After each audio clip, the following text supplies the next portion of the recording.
ځکه مونږ خو دا کلام هم چې وایو وظایف هم مونږ وایو نو مونږ محض د دې دپاره وایو چې د دنیا کار هم ودرېږي د خدای د رضا دپاره نه وایو. کله په یو کار کې ګیر شو نو موږ به قرآن ته هم ډېر کینو. یو پریشانی را باندې راشي نو موږ به دومره کینو چې یاره تهجد به م شروع کو، نوافل به م شروع کو، وظایف اوږدې اوږدې وظیفې به کوو. پهله به چې ته د جومات په لاره باندې نه تلو، په جومات کې که ورته وې یاره د تهجدو په ټایم کې به جومات ته ځې او هلته به وظیفه کوې نو بیا هغې ته هم ناستې. ولې؟ په دنیا کې ګیر شو، پریشانۍ کې مبتلا شو. موږ د قرآن مجید دا وظایف محض د دنیا دپاره خاص کړي دي، د الله رضا دپاره هم نه دي خاص کړي چې الله پرې راضي. ګورئ که خیال هم کړی وي موږ په د دنیا یو معمولی شانتې بادشاه د یو ملک بادشاه که هغه سره یو بنده ملاقات کول غواړي اول خو هغه دپاره پلیننګ کېږي، داسې په اسانه نه کېږي. یاره زه وزیر اعظم سره ملاقات کوم پلیننګ به کوم. څه پلیننګ؟ یاره مال لږ ټایم پکار دی، پلاني ته سفارش وکړه، ډنګلي ته وکړه. یاره ډېر خلک سفارشان پکې راشي. د دنیا نظام هم داسې دی چې څنګه په دې مخکینی آیاتونو کې تیر شو. الله تعالی فرمای واتقوا یوما لا تجزي نفس عن نفس شیئا ولا یقبل. د دنیا د سفارش 4 قسمه دي. یو سفارش پکې دا دی چې یو سړی وي یاره زه به د سفارش وکم، زه د ذمواري اخلم، یو دا سفارش دی. دویم چې کم دی نو ځان له به یو د هغه د عهدې نه بره سړی ګوري، یاره د دې ناستې د ده د عهدې نه به بره څوک یاره چې هغه د سفارش وکړي دی بیا د هغه نه انکار نشي کولی. دا د دنیا اصول دی.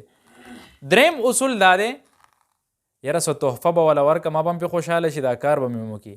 که دا 3 واړه کاره ونه شي نو موږ په دنیا کې بیا څه کوو؟ احتجاج شروع کړو، ځان سره خلک راجمع کړو، به د دې سړي مخالفت شروع کړه ځکه دی ما سره نه ودرېږي، زما خبره نه اوري. دا د دنیا د 4 اصول د سفارش، دا د آیات نه ثابتېږي.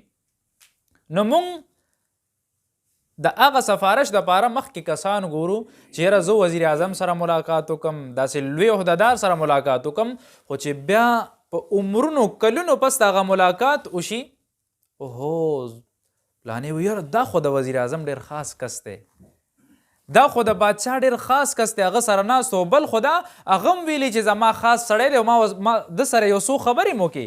سړی په جامو کې نه ځای کېږي. دا یو څو خبرو د وجې نه دې سړي ته څومره لوی تقویت میلو شي. نو چې زمونږ رب احکم الحاکمین دی، د بادشاهانو بادشاه دی، هغه مونږ ته وایي ما ورځ ګوره، ما شپه ګوره، کله دې زړه غواړي ما سره خبرې وکړه، ما درته کلام یې خیر زما خبرې دي. نو هغه به په دې څومره خوشحالېږي. خو مونږ دا شاته غورځولی دی. ته مې وایي صرف د وظایفو دپاره یې کوو، یا که چېرته ماشوم پیدا شي نو د هغه د سر د پاسه قرآن تیر کو وي چې یاره په ده به نظر هم نه لګي او جادو به هم پې نه کېږي. یا که چېرته مړی وشي 3 پورې خلک راغونډو سپارې وله لاسونو کې ورکړو چې نیم ورته ایښي چې دا پې دموئ او مړي ته به ثواب میلاویږي. په هغې کې څوک بې ودسه ناست دي، څوک چې کم دی قرآن به نه ورځي. اوس خو بله ډرامه مې کتلې وه، قرآن ته ناست وم قرآن دې ویلی دی نه ولی وی ما ته چا ویلي تا ته به ثواب میلاویږي، بسم الله وایو په هر یو آیات باندې ګوته تېروه تا ته به دې ثواب میلاویږي. قرآن مونږ یو ګپ وګڼه، یو ګپ هم ترې نه جوړ کو.